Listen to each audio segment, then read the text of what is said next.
What are the chances that a photographer catches the bullet in a photo? I would assume this is quite the miracle. It was captured by Doug Mills, who has decades of experience photographing presidents, including this one of George Bush getting the news about 9/11 whispered in his ear in front of the class, that iconic photo. Doug Mills took that for Associated Press in the 2000s and was Johnny on the spot for the Trump bullet. Crazy. Let's get into the video. As more time passes and more bombshell evidence rolls in, we can get a clearer picture to what went wrong and how truly fishy and sketchy it was. Here's 5 new pieces of information that's come out in the last 48 hours to make this all the more suspicious. According to the Secret Service director, the sloped roof had safety factor considerations. Should that roof have been secure, period? That building in particular has a sloped roof at its highest point. And so, there's a safety factor that would be considered there, that we wouldn't want to put somebody up on a sloped roof. And so, the decision was made to secure the building from inside. She really said that, or hinted that the roof was potentially too sloped for Secret Service agents? That's insane. There's so much you could say about this, like more sloped roofs that they were sitting on, but you get the point. Sketchy would be an understatement. Incompetence is the best case scenario. With pressure from Elon Musk and millions of others for her to step down, it's insane that she even thinks this is remotely acceptable. Let me know what you think. Within the last 24 hours, Fox News reported that the suspect had been identified a threat up to 10 minutes before Trump even took the stage. On what the Secret Service knew about the shooter minutes before Donald Trump took the stage. About 10 minutes before former President Trump went onto the stage, they had gone from looking at this guy as suspicious to now looking at him as a threat. That is coming from this briefing that the senators were in. Apparently, security caught him with a rangefinder 3 hours prior, in which they deemed suspicious. ABC reported that the building where the gunman was found was a law enforcement staging area, and the list of headlines just goes on and on. We'll keep it there for number 2. For the third one, this local police guy told the news that the shooter actually saw one of their officers before shooting Trump and turned his gun and pointed it at the officer. Did in fact see an individual on the roof with a weapon. He saw the shooter? He did. Your officers are on patrol. They hear that there is a suspicious person on the rooftop. What did your officers do? So our officers in the area started to converge on the building. My understanding is they did a full perimeter walk of the building. Weren't able to see up on the roof. 2 of the officers went to what appeared to be the lowest point from ground to roof. One of the officers actually boosted the second officer up high enough for him to grab hold of the roof. When he was able to pull his head up over the roof, he did in fact see an individual on the roof with a weapon. He saw the shooter? He did. And what did the shooter do? Turned towards him, had the barrel of his weapon pointed at the officer. At that point, the officer's hanging on Yes. to the side of the roof? Yes. Unable to pull a gun out? Unable to Defend himself? Unable to reach his radio? Any of that, yeah.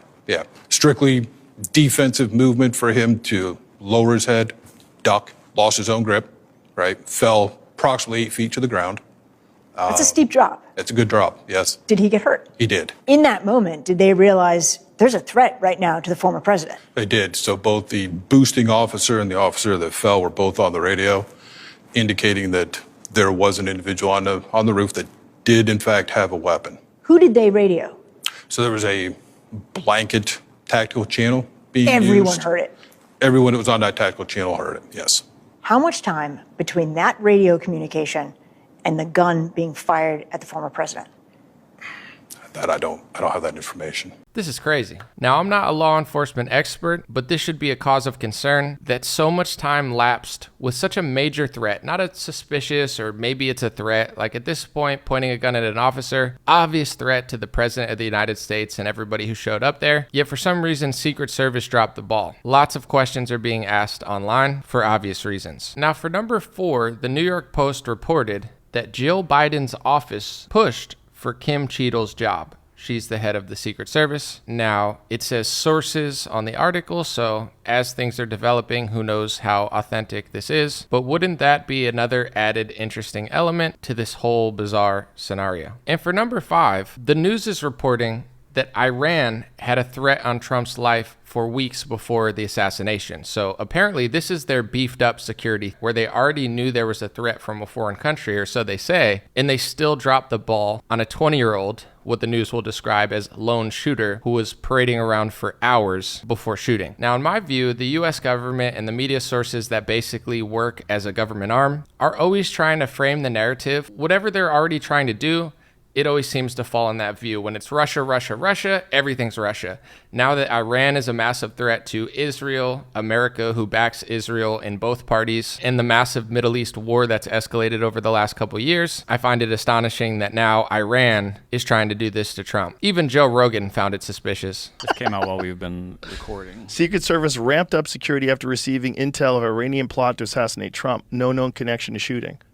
Oh, they ramped that up, and so they ignored the roof 150 yards away? Yeah, there's so many things where you just go, what the? Without speculating too much, let's just put it this way. If that were true, that there were threats on Trump's life already, why was the Secret Service and security so weak? It's crazy. Something's not adding up. What do you think's going on? Before I end this video, I want to just show some bonus articles and storylines that I found interesting enough to add. A report came out saying that Joe Biden would consider dropping out of the presidential race if a doctor told him he had a medical condition that might interfere with his ability to run and govern. And within a couple hours of that headline dropping, the media said that Biden tested positive for COVID, canceling speech in Las Vegas. Chuck Schumer, Adam Schiff, and a bunch of very prominent Democrats are pushing for Joe Biden to drop out because he seemingly can't beat Trump. This seemed obvious after the debate, but the timing is suspicious. Biden embarrasses himself on a national stage to the point where a lot of people are speculating that Biden has no chance. Trump almost gets killed, and then within a week, they're scrambling to get a new president. Is what it is. It's all very bizarre. Apparently, Thomas Crooks' parents called cops on the day of the Trump rally shooting. According to Daily Mail, his father told law enforcement he had assumed his son had gone to the shooting range at the Clairton Sportsman's Club to practice with his rifle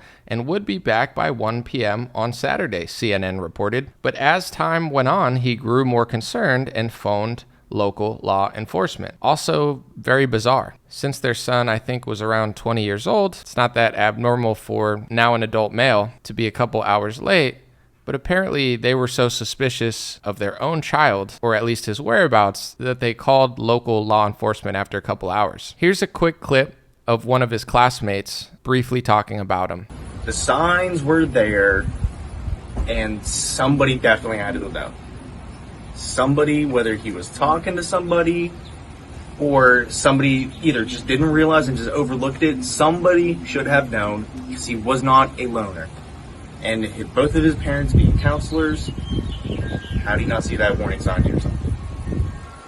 And if you want to see more from that clip, use social media and try to find it. Also, news is reporting that Thomas Crooks had 2 phones.